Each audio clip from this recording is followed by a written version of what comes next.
After leaving her house that morning, she decided to never return. She was done. It was over. He never treated her all that well, that prick. Why did he always have to smell so bad? His bathing schedule was so irregular that he sometimes looked as though he was growing moss in his armpits, algae of the inside of the knee. He grew moisture, enamored organisms everywhere his skin regularly met other skin. No wonder tongue kissing him tasted so bad, like licking a gym sock after being doused in barbecue sauce and sweet relish. Unpleasant, really.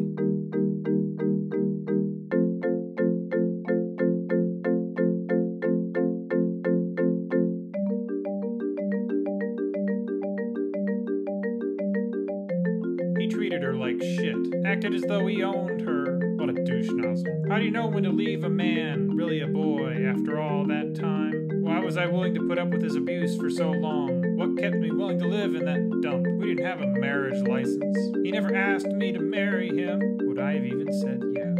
That's the problem. I would have. We had been together so long that it was becoming the assumed result of our coupling by all our friends. Both of them, that is. We hung out regularly with this married couple, a couple of years younger than us. We knew them from work.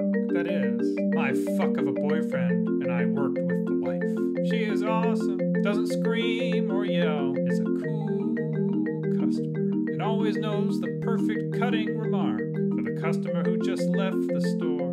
She always makes me laugh at a time when I need it.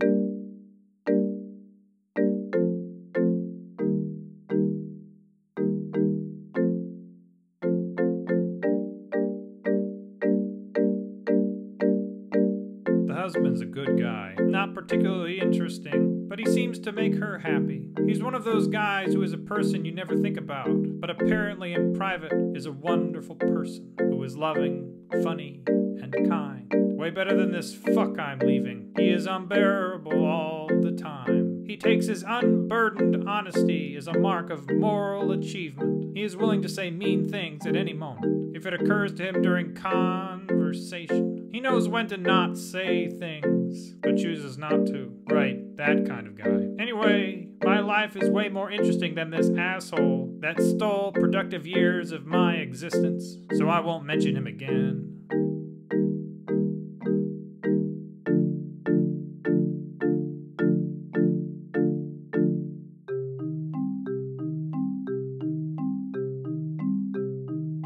She hated how her life had turned out. She had spent nearly half a decade in this town next to the middle of nowhere. You could see where the nowhere started in the morning as the sun rose. If you drove in your car to the edge of town, turned the car off, got out, and sat on the hood, you could watch the sun hit the desert in a peculiar way that demarked a particular bump in your vision that said, here it is, the beginning of the end of where. Across that shining moment was where ended. But if you stayed in this town, like Moses on the mountain, looking at the promised land near death, you would never know the bounds of life, never see the possibilities, never have fucked more than one human being in your sorry life. You wouldn't know what it was like to experience snow in winter. So she left, wanting to experience the snow she had seen in movies, where children looked happy, dumb men failed to get the hot girl in Aspen,